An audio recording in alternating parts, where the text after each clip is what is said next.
The dream does not fade when he wakes, it clings. Baldr stands in a field of broken gold. The sky above him is wrong, split like wet parchment. Ash drifts where snow should fall. His chest feels hollow, as if something has already passed through it. He looks down, blood. Too much blood. It runs bright against his skin, glowing like molten metal. His knees buckle. Sound vanishes. The world leans away from him. Then he sees them. The gods, frozen, silent, watching. No one moves. No one saves him. A shape steps forward. Small, almost fragile. A hand lifts. Something sharp glints once. Baldr wakes screaming. His breath tears from his lungs. The ceiling of his chamber looms above him, solid and intact, carved from ancient oak and gold. Torches burn calmly. No ash. No screams, but the pain remains. A phantom ache in his chest. A certainty. This was not a dream of possibility. It was a memory of something that hasn't happened yet. Baldr, the most beloved of all gods, has seen his own death. Not in riddles, not in symbols. He saw the moment. The stillness, the betrayal hiding inside innocence. And the worst part? He knows it's coming. Because in the Norse world, dreams are not imagination, they are messages. And death never sends them by accident. This is the story of the god who dreamed of his own death, and how trying to escape it dragged the entire world closer to ruin.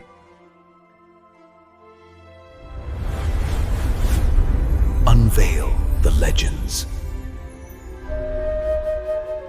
Before the dreams, there was light. Asgard had not yet learned to fear itself. The halls rang with laughter. Cups overflowed. The gods spoke of battles already won, and enemies already broken. Eternity felt guaranteed like a birthright. At the center of it all stood Baldr, not a warrior soaked in blood, not a schemer whispering in shadows.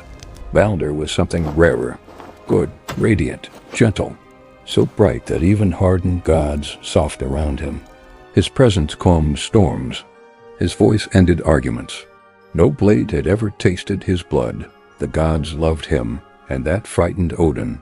Because Odin had seen the end. He had sacrificed flesh for knowledge. Hung himself from the world tree, pierced by his own spear, starving, dying, just to steal a glimpse of what waits beyond time. He knew one truth no feast could drown out. Nothing is exempt.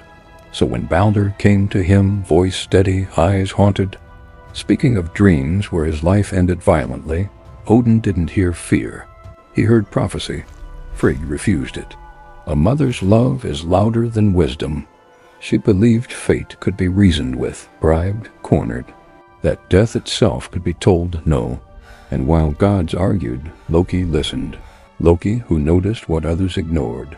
The strain beneath perfection, the imbalance. A god loved too much becomes a liability. A single flawless figure warps the world around him. Peace, Loki knew, is never stable. It is only waiting to shatter. And Baldr's dreams were the first crack. The dreams intensified. Night after night, Baldr died. Burned alive under a blackened sun. Crushed beneath falling stone.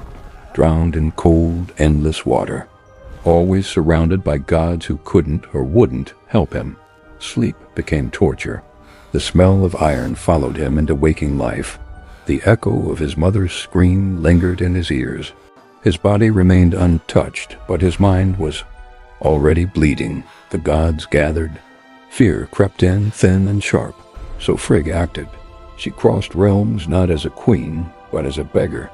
She spoke to fire and made it swear, to stone, to iron, to poison, to sickness, beasts, weapons, and shadows. Do not harm my son, and the world agreed. When she returned, the gods tested it. They hurled spears, swung axes, loosed arrows straight at Baldr's heart. Nothing worked, blades bent. Fire died. Stone cracked apart harmlessly. Laughter returned. Fear transformed into sport. Baldr stood smiling as weapons bounced off him, but inside something twisted. The dreams didn't stop. Immunity did not quiet prophecy. because fate had not been defeated, only delayed. And Loki noticed what Frigg missed. Not a threat, not a weapon, a plant, mistletoe, young, soft, overlooked. Loki shaped it carefully, patiently. Then he looked for someone invisible, blind, silent, standing alone while gods played their games. Loki spoke gently, guided his hand, offered inclusion. One throw, he said. The dart flew, and the world exhaled its breath. For the last time, Baldr fell. Light died with him. And somewhere deep in the structure of reality, fate finally smiled. Most versions of this story stop blaming Loki. Chaos god, trickster, villain, end of discussion. But that's the lie that makes the myth comfortable. The uncomfortable truth sits deeper. Baldr was not just loved, he was protected. From reality, the Norse universe runs on sacrifice. Blood pays for wisdom, pain buys survival. Even gods must lose something to exist. Baldr lost nothing. No scars, no consequences, no cost. A god untouched by suffering in a world forged by it, and the universe noticed. Some scholars believe Baldr's dreams weren't prophetic warnings. They were pressure fractures, the world trying to correct an imbalance. Because perfection is not neutral, it distorts everything around it. Weapons bent for him. Fire refused him. Disease forgot him. Reality itself broke its own rules to keep him breathing. That kind of exception breeds resentment, not just among gods, but within fate. Loki didn't invent the weakness. He revealed it. And HR wasn't a murderer. He was a mechanism. Blindness matters in this myth. HR doesn't see Baldr fall. He doesn't see the blood. He doesn't see the consequences. He represents something terrifying. Actions don't require intent to be fatal. And mistletoe wasn't random. In Norse symbolism, mistletoe is a liminal thing. Neither tree nor flower, neither strong nor dead, existing between states. Perfect for killing a god who lived outside the rules. Baldr's death wasn't chaos, it was correction. And correction always feels like cruelty to those who benefit. From imbalance, grief swallowed Asgard whole. The halls went quiet. Feasts rotted untouched. The laughter that once filled the golden city became an echo no one could escape. Frigg shattered. A mother who had convinced the universe itself to protect her son and still failed.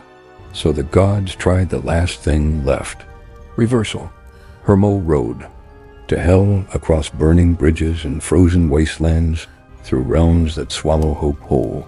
He stood before the queen of the dead and begged. Hell listened, and then she smiled.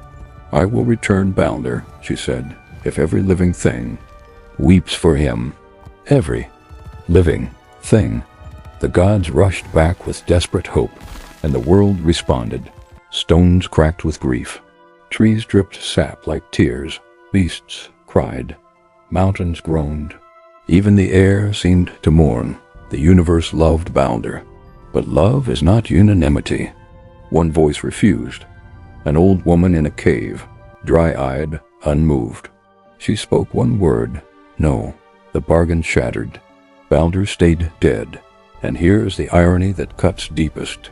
Frigg tried to remove all danger. Odin tried to outthink fate. The gods turned prophecy into mockery. They did everything except death. And because they refused to let Baldr live like a mortal, he died like a symbol.